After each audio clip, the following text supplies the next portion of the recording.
নিজের সবটুকু যার জন্য ত্যাগ করেছেন সেও কিন্তু একদিন বলবেই, কেন করেছিলে? আমি কি করতে বলেছিলাম? সমস্ত সমস্যায় তার পাশে থাকার পরেও কিন্তু শুনতে হবেই, আমার সমস্যা আমিই মিটিয়ে নিতে পারতাম, তুমি না থাকলেও চলতো। তার সমস্ত হারিয়ে যাওয়া সম্পর্ককে চেষ্টা করে তার কাছে ফিরিয়ে দেওয়ার পরও কিন্তু আচমকা সে বলবে আপনিই নাকি তাকে একা করে দিতে চান। একটা দিন নিজের মতো চাইলেও ব্যস্ততার অজুহাত এসে দাঁড়াবে প্রাচীরের মতো। আসলে অনুভূতিগুলো মরে গেলে রয়ে যায় শুধু যুক্তি আর তর্কের পাহাড়। তখন কথার পিঠে কথা বসে, কে ভুল কে ঠিকের লড়াই চলে, কারণ সেই একটা বিশেষ অনুভূতিগুলো তখন মৃত।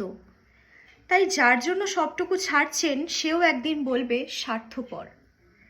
সেটা বুঝে নিয়েই ত্যাগ করুন, কষ্ট কম পাবেন।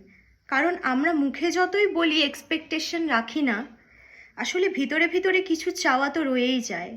একটা একলা সন্ধে, একটা নিশ্চিত বিকেল হয়তো তখনই চেয়ে যাই মনে মনে। তাই তো আঘাতগুলো আঘাত হয়েই আসে, আর আমরা নতুন করে ভেঙে পড়ি। তাই তো মনকে বারংবার বলি চলো জটিল হয়ে যাই। কিন্তু অবাধ্য মন তবুও আশা করতে ছাড়ে না। আশা ছাড়লে আশা ভঙ্গও থাকবে নিশ্চিত।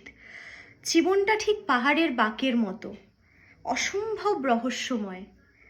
আজ যেটাকে নির্ভেজাল ভালোবাসা মনে হচ্ছে, কাল সেটাকেই মনে হবে শুধুই বোঝাপড়া, শুধুই বোঝাপড়া। ধন্যবাদ।